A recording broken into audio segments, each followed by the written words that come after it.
Thanks for tuning in to our next episode of Raise a Glass Wedding presents Washington Weddings. So I'm back again in downtown Snohomish. I'm actually at a new location this time at Uptown Wine and Beer. It's really cool. There's lots of Washington wines, so a great place to pick up a local wine. Yeah, they're really good. Cody's drinking them today. And then I'm back again with my good friend Ashley. She's doing the filming and all the editing for this project. And today our episode is on caterers. So I have a fantastic caterer here with me today and Chef Cody with Della Terra. So he's going to give you a little bit of info about his business. So take it away. Yeah, absolutely. So Della Terra just means from the earth, and that's all what it's about. It's just whole foods. You're just kind of using the best of what's available locally and what's in season.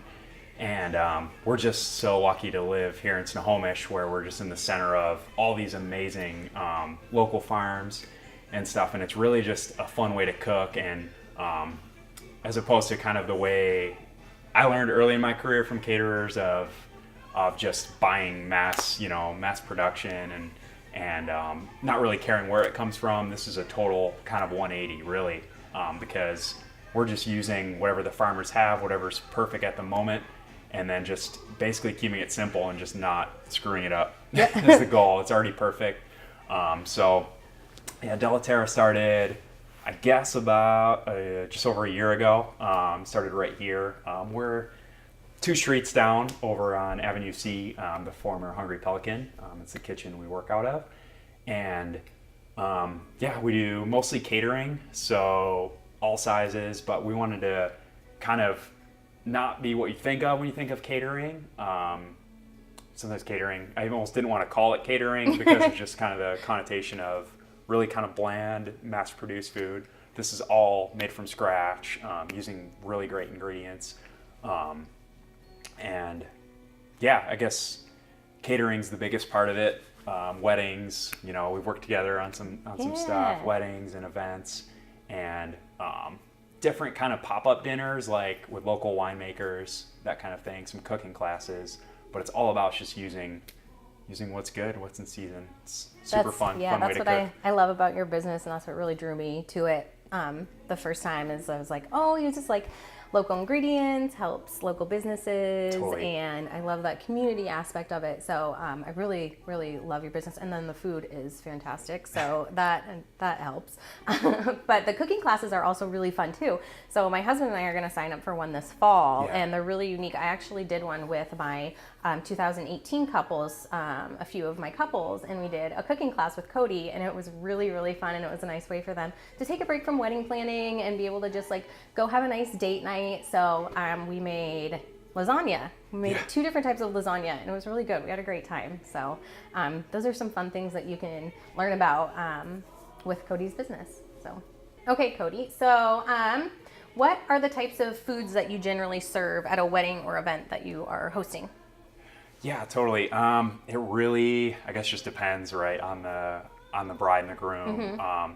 We have menus technically, but usually we just kind of rip them up, throw them out, and just talk to the bride and the groom. And first thing I'm looking at is what's in season, what's looking beautiful from the local farms, and then the next thing is just like, what do you want as the bride and the groom? What are kind of your tastes? What are ingredients? Are you like team cilantro? Are you team I hate cilantro? So what ingredients do you like? What kind of cuisines do you like? What are some of your favorite restaurants? Are all questions that I ask. That's really cool. I've never heard of anything like that, like how custom made it is too. Because like I'm a pretty picky eater. So to be able to go somewhere and be like, okay, these are the foods that are in season. This is what we can do. This is like, you love potatoes. Okay, we're gonna make you something with like potatoes and goat cheese. Like exactly. So like that's amazing. I love that. And that's what it is some are kind of more the meat and potatoes crowd, and those are some of the people that have kind of shied away from us because they think it's all going to be like just green like kale and all this stuff, but like we can do the meat and potatoes thing as well. So I just like to try to get it's very important, brides and grooms, is knowing expectations, right? So it's a very important part of being married, right? But, yes. But I kind of look for the same thing with what are your expectations? And yeah, so I don't know if I answered the question. Okay, so what kind of food? Normally, like most of what we do is kind of Italian inspired. That's really my background. So that's how you grew up, right? Yeah, You have an Italian background? Yeah, my parents, were in Italian restaurants. My grandparents, my uncles, like, were all in it. So I grew up that's how you learned how to cook for the most part, right? Yeah, totally. And then kind of branched on from there and worked under some really great chefs that were in the farm to table world.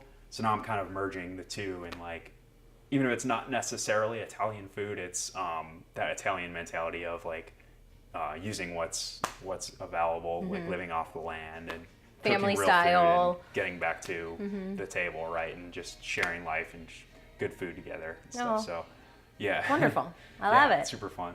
Oh, that's fantastic. So, Cody, where do you get your local foods? What farms do you use around here? What areas do you like to utilize the most?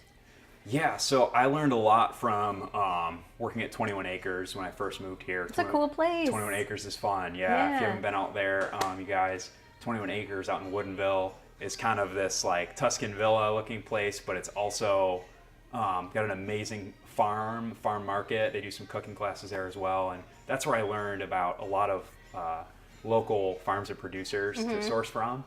And then through them, I got hooked up with a group called Farm Stand Local Foods. That's really great. And what they do is they kind of give chefs and restaurateurs and caterers kind of a way to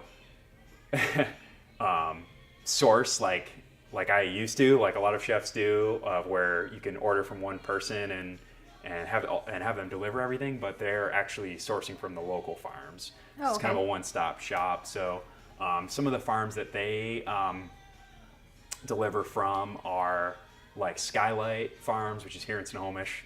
Some of the best eggs. Like my wife is ruined from store-bought eggs after trying their eggs. They're just like bright orange, and that just makes such a difference, like in our pasta dough. We'll have to try that. Bright. So their eggs are amazing. Skylight, Caruso Farms, right in town. We love their stuff. Another farm that I really like is Radical Roots. They're, I guess, newer. They're like my age. They're young, but they're like my age. But they're really cool. They're in the Snohomish Farmers Market on Thursday. Oh, fantastic! Beautiful, beautiful produce, and I'm actually catering their wedding. Oh, fun! On their farm, using their ingredients. So that's just been a really cool, that's crazy, really cool relationship. But I sourced from them quite a bit, and then that's for pretty much it for produce. For my grains and flour and stuff, I like to go with Nash's organic out in Squim. And that's delicious. What we used for the dough, right? Yes. Or the flour that we were cooking with. Totally. And with the lasagna. Yeah, it turned out really good. So. Yeah, and it's got a little bit more of kind of that nutritious aspect, and it's still just delicious. I love the taste that it gives. So. Yeah, that's fantastic. Yeah, super fun. Yeah. So generally, how many guests can you serve at a typical wedding or at a typical event? Yeah, I guess it just kind of depends on the space, right? The space that we're working out of. I guess our max has been like 200 people. Kind of my like sweet spot or comfort zone would probably be a little bit smaller, kind of like 50 to 100 range. As you scale up, right, it becomes a little bit harder to truly source local. And you know, quality will always dip a little bit as you're producing more. Exactly. But not too much. Yeah, exactly. We've done 200. You can't do like probably like a 350 person wedding is probably going to be pretty challenging with trying to get all that stuff out there. But do you have servers, or do you have people that like are on your team and stuff that help you do all that? Totally. So it makes it way more feasible then when it's not just like you doing all the cooking and plating and all that kind of stuff. So for sure, just kind of recently we've really developed kind of a really great team, and it's really like a deep team of like on call, like other chefs that I've worked with, and other like front of the house professionals, where like we're starting to get into a rhythm now of that thing. So it's good, but like for example with the scaling up thing, you know, there's been parties, you know, of 200, 250 people, and a certain ingredient that I really wanted to source locally, Yeah. but I already like purchased all of that's available locally Yeah, of see, that a is a certain problem. item and stuff. So it's like, it's cool in a sense because we are supporting local as much as we can, and then, you know, may have to supplement Yeah. elsewhere, which is always a bummer. But yeah, so I guess the sweet spot would be 50 to 100 people where I can really have it locally sourced and really like feel good about every detail and Exactly. stuff. So, Yeah.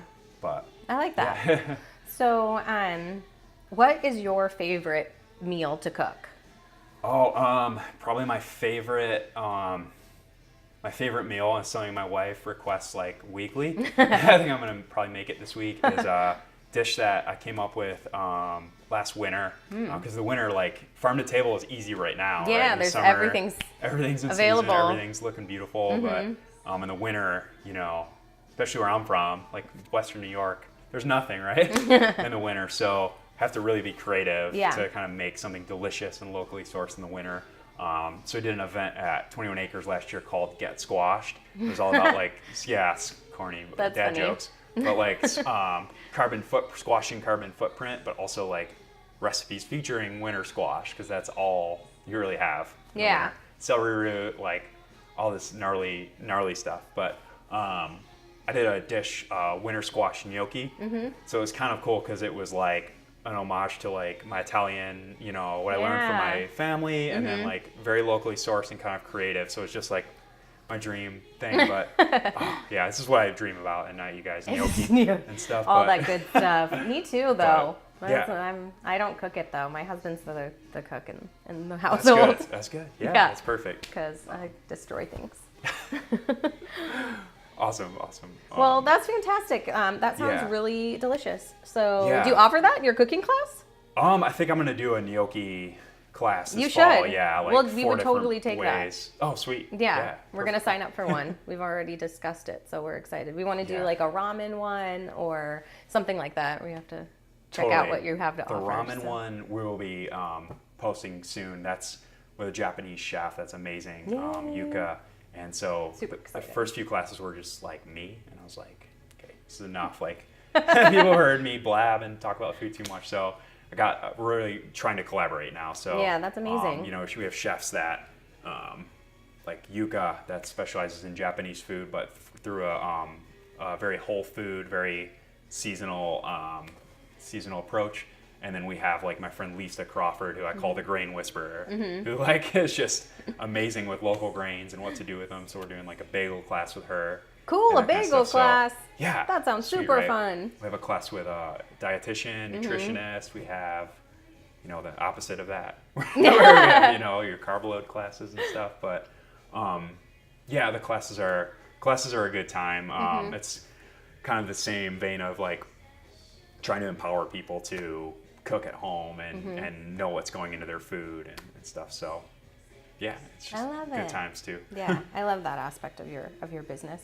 Yeah. So, can you tell me a little bit about an event that you have coming up that I unfortunately am going to be missing? Yeah. But I think everybody else, if they can go to it, is going to be absolutely fantastic. So, do you want to tell people about that? Yeah, absolutely. So yeah, this event is taking over my life right now. But it's crazy. But it is on August 18th, so just in about like 20 days or so. Yeah. And we're calling it the Late Harvest. It's a farm to table feast, is what we're calling it. And it kind of is two events that became one kind of thing. So the first kind of part of it was really great, kind of up and coming magazine called Basil and Salt Magazine. They're based here in the Northwest, but their reach has gone like really international, and they're all about like food and wine and travel and all the fun, good things in this world. And they're like really on the upswing. They're looking at like getting into Whole Foods and that kind of stuff. So really great magazine, and they've just been very supportive of like our business and other small businesses. So they've just been a lot of fun to work with. And we talked about doing kind of a late harvest dinner where it's like kind of summer easing into fall, which is just like a chef's favorite time to cook. Everything's in season. You know, I think of like growing up and going to the cider mill with like my dad and my sister, and like like the leaves are falling and like all the good things are happening, and we're trying to kind of capture that, and then that's for their kind of fall issue. So basically, Carrie from Basil and Salt wanted to partner on an event where she'd have all these cool kind of photos and content for their fall issue and stuff. So that's kind of part of it. And then the other part is that we kind of have our own kitchen now, which is really cool. The Hungry Pelican, 2 streets down, right? We were renting that out from Terra. It was a really good situation, renting it out as kind of a commissary. She was the owner. She had like a lunch shop during the day.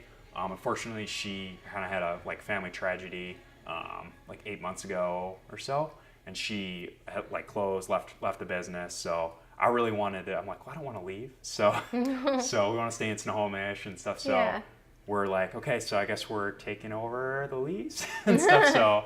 So this kind of dinner is kind of to help us kind of fund that transition, purchase the equipment that's there and stuff, and just, you know, there's a few ways we could have done that, is like get a bunch of debt, or like investors that might want to kind of change the mission of the whole thing, or like do a GoFundMe and be annoying and that kind of thing. And we're like, no, like we're just gonna throw a party. So that's kind of what we're doing. So the proceeds are gonna go to help us like fund the transition, basically. That's amazing. And stuff. So we'll be able to really like have our own kitchen, and then like be able to kind of further our mission of you know, supporting local grading community. Yeah. All the good things. Yeah, we want to keep you around here. Yeah, so for sure. Do as much as you can to keep you around. Yeah, so either it's on our Facebook or Eventbrite page. Look up Della Terra. Check it out. Check it out. It's pretty much just like a big dinner party at the barn at Holly Farm in Bothell. It's August 18th, I believe he said that, but the details sound amazing, and I'm really jealous that I don't get to go. I'm going to maybe send my husband in lieu of me, because I would like to be there. So check out the tickets. And then thank you so much for coming and chatting with me today. It's always good when I get to meet up with you guys. So thank you so much. And so make sure to subscribe and click below for details on our businesses and the event for Della Terra. So thanks, guys.